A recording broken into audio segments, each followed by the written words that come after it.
So welcome to the Royal Fumble strategy guide, everyone. Now, if you want to see me play Fall Guys live, I stream it on Twitch every day and I'd love to see you. The starting position for this particular map is not important. The randomness of the level is low.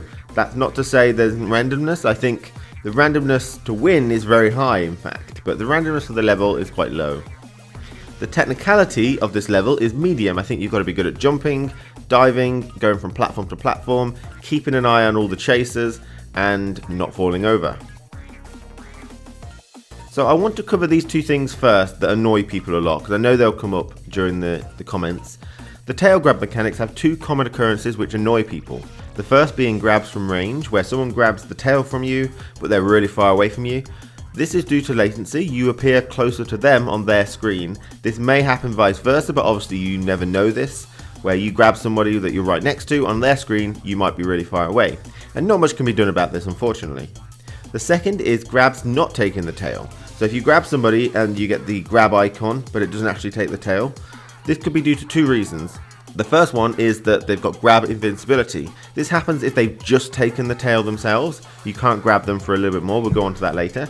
Or if they've had the tail for ages and you try and grab them, it doesn't take it. That is just an outright bug. And unfortunately, there's not much you can do about that either. So they're the two reasons. Feel free to moan in the comments if you want. Let's move on. Okay, so Royal Fumble, it's a very difficult finale. Now, we need to know how many players you've got. The lowest I've had is 2, and the highest amount of players I've had is 6. Now, I think 4 players is the sweet spot for a really fun and engaging Royal Fumble.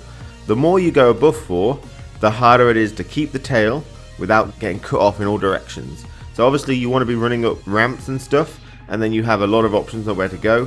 With 6 players, they can generally cut you off in every single option, and it doesn't make it very fun. And the second thing is that when you go above 4 players, it's harder to grab the tail without it devolving into a mess of grabbing, where you grab it, then someone grabs you, and then everyone's just in a massive ball grabbing each other. So just bear in mind, the more players you go above 4, the harder all the strategies that you'll see in this video are going to be. So now we're on to the strategy section, and I want to talk about the tail grab invincibility first and foremost.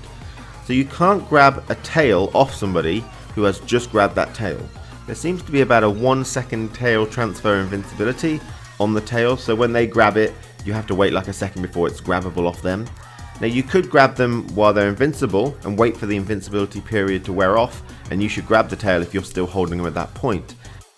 So the next thing I want to talk about is the 2-minute timer. So in this level, you've got 2 minutes to get the tail and keep it, but really only 1 minute matters, I think. You can feel free to use the first minute however you want, whether you want to wait around for a minute and then chase the tail or chase the tail immediately. I would bear in mind, however, that it's easier, in my opinion, to run away when you have the tail than it is to grab the tail and get away in this game mode. So it might be more plausible that you grab the tail and run away for 45 seconds than it would be to chase the tail in the last 45 seconds and catch it. Okay, it's totally up to you how you want to sort of distribute your time. I can't really advise on that, but it is really only true that the last minute counts. But I do think it is easier to run away with the tail than it is to actually catch the tail in the first place. So the first strategy is obtaining a tail. So the primary way of obtaining a tail is to cut off the running player's routes. You want to use the other chasing players to try and predict where the runner will go. Because if the chasing players are running behind it, then they're obviously going to go in a certain route, and then you can predict that and try and cut them off, grab the tail and run off. So I've taken it upon myself to draw the Royal Fumble map here.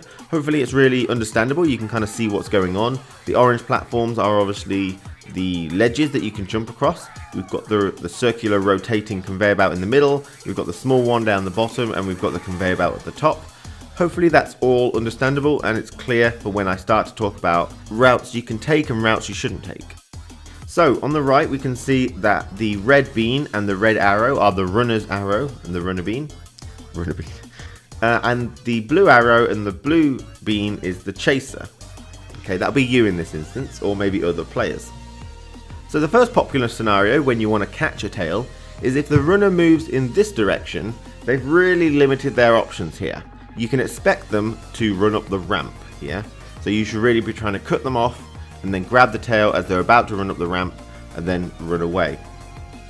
So popular scenario number 2 when you want to catch the tail is if a runner moves over in this direction, they've again really reduced their movement options.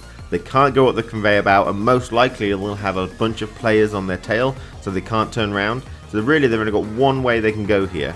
So you want to cut them off before they can go up the ramp that's coming up next. So popular scenario number 3 when you want to grab the tail is if a runner moves in this direction, down the bottom here, then they have again limited their movement options. You want to cut them off and jump up the ramp as they're trying to use it and grab the tail, and then try and run off ahead of them. So those were some of the more popular ways to cut people off and grab the tail. There's plenty of other ways to cut the players off, but those were the ones with the most limited options for the runner, which therefore are probably the most likely ones. So obviously you want to use the other players that are chasing to sort of corral them and like move them in certain ways, and then you can cut them off. That's the best way to go about it. Now the next way to obtain tails is from falls. So you can utilize the runner falling, failing jumps, or getting hit by a pendulum to actually grab the tail while they're rolling around on the floor. The easiest of these is probably the missed platform jumps from the central rotating belt. So imagine they're on the belt and they're trying to jump onto one of the orange platforms. This can be difficult for some people, and I think if you can try and anticipate which platform they're going to jump on and then wait underneath it, waiting for them to fall so you can grab them, would be a really decent strategy. So now we're on to keeping a tail, and remember that I said that I think keeping a tail is easier than it is to actually obtain a tail and get away for free. So when you have a tail, there are a few routes you can try and use in order to keep it. But remember, I did say that with more players than 4, it's harder to actually keep. I think with 4 players, you could, in theory, keep the tail for the entire game. With 5 or 6, I think they can cut you off from all available options, that you have to start making some risky jumps, and then you'll probably lose the tail, unfortunately. So popular scenario number 1 when you want to keep a tail is to use ramps. Now ramps give you the maximum amount of choice of escape routes to avoid chasers. So here we can see the red runner bean, which is you in this case. He's gone up the ramp and he's got about 3 options here, maybe even 4. It's unlikely he'll have 4. He can go straight down the other side of the ramp. If you jump on the ramp, you might get a speed boost like people do in, I think it's Dizzy Heights, I think. We can also jump dive off. You've got to manage to do that safely, use the delayed dive, we'll talk about that. But if they're cutting you off from the ramp and the conveyor belt, that might be one of your only options. We can also go left onto the large revolving belt. So you've got a few options. The 4th one might be to turn around and backtrack. If no one's actually chasing you from behind, that is an option. Most of the time they are though, so that's usually not an option. Alternatively, if we use the ramp up the top, he gets up there, he's got 2 options. He can go left over to the conveyor belt ramp, or he can jump dive off, or just walk off, and then he can get up to the ramp that we just spoke about. And if we follow that through, he can also, when he's on the conveyor belt ramp, go down the conveyor belt, go left onto the other post, or he can go south onto the rotating conveyor belt. So you can start to see how ramps give you the most amount of options, where other places don't really give you that many options that we spoke about before. So you really want to utilize ramps to try and keep the tail. So popular scenario number 2 when you want to keep a tail is to use the large rotating conveyor belt in the center of the map. This is a great tool to avoid chasers consistently. It's hard to catch people while they're on it because of the movement. So you'll see it in like things like Jinx. It's really hard to catch people while they're actually on large conveyor belts like this, but it also gives you a large amount of escape options. So not only can you go north on that ledge, you can go west, you can go southwest, you can go southeast, you can go back on yourself and just go east completely. You could jump off the conveyor belt. So there's like 6 options there that you can do. But after that, this branches into many more options, where when you go onto a ledge, you've got 4 choices now. You can go, if you go north onto the ledge up there, you can go north and then go left. You can go north and then off the conveyor belt at the top. You can go north and then go right. Or you can do a 180 and go back onto the conveyor belt if no one's really chasing you. If they're all on the floor, the conveyor belt is free.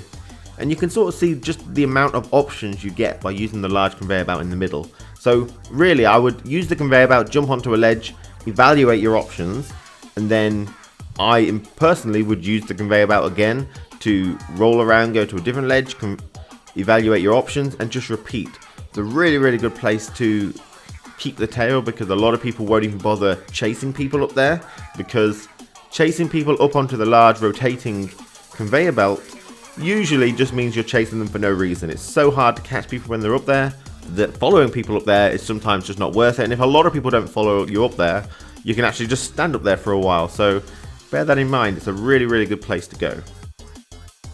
Okay, to round off keeping a tail, it is all really about the best options. What gives you the most choices? Ramps, the large rotating conveyor belt. Best choices to escape, best choices to reevaluate where everyone else is. It's really important not to fall down, so make sure you're walking off ledges or you're delayed diving to make sure you don't fall over. Staying unpredictable, don't keep using the same things where people can start to guess where you're going to go and then try and cut you off.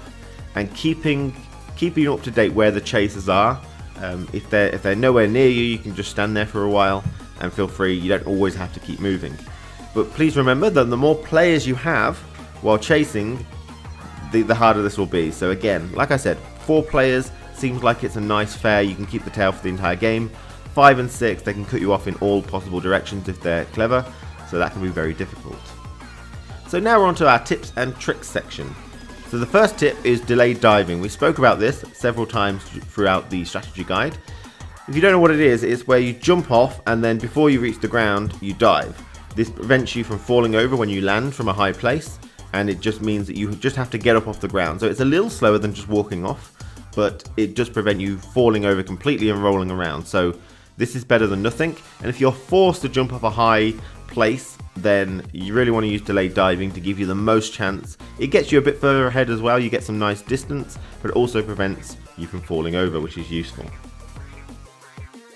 Tips and tricks number 2 is turn on the name tags. This should be the first thing you do during this level. By turning on the name tags, it will let you see hiding players that are hiding behind blocks, and it will help you keep track of the runner and the chasers if you are the runner. This allows you to predict movements a lot easier. So name tags on this particular level I find super useful. So definitely turn them on as soon as you start the level. Tips and tricks number 3, the jump dive grab. So you can actually grab a tail while you're jump diving. I don't think a lot of people know this. It's really useful when you want to meet a runner on a ramp. They're going up a ramp, you can jump dive sideways onto the ramp and grab the tail off them. However, you do have to be aware that obviously if you grab the tail this way, you have to get up off the floor. Most of the time in this level where everyone's really vying for that tail, it's just going to mean it's going to get restolen. So it is a strategy. You may want to use it sparingly, but be aware that you do have to stand up after you jump dive grab. So only use it if you need to, and be aware your tail may get restolen. So that is it for the strategy and tips and tricks for Royal Fumble. A very difficult game, one of my not favourites, I would say. If you want to see me play Fall Guys live on Twitch, I stream it every day and I'd love to see you. In the meantime though, let's look at some games. Thank you for watching, take care of yourself, and I'll see you again very soon. Goodbye. That might be the same, but the cracked egg came into the shop today for me, along with Team Fortress 2 Scout. However, Team Fortress 2 Scout really is another costume that's really bad to tell what team you're on. You can only look at his like wristbands and maybe his ear things. Which way you going? There you go. Yee. Yay! I fell.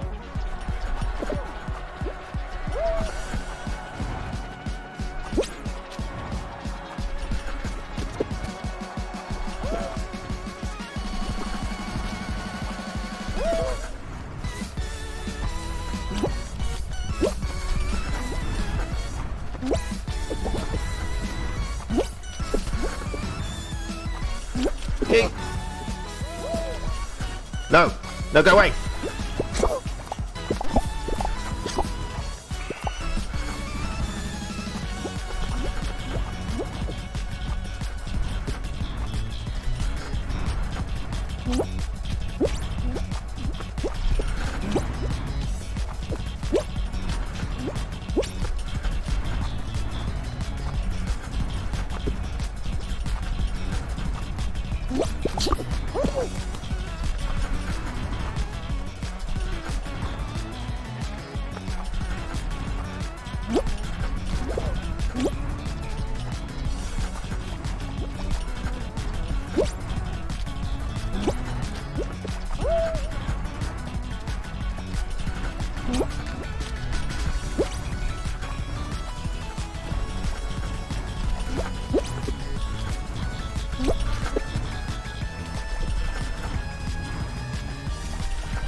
Oh god, I got it.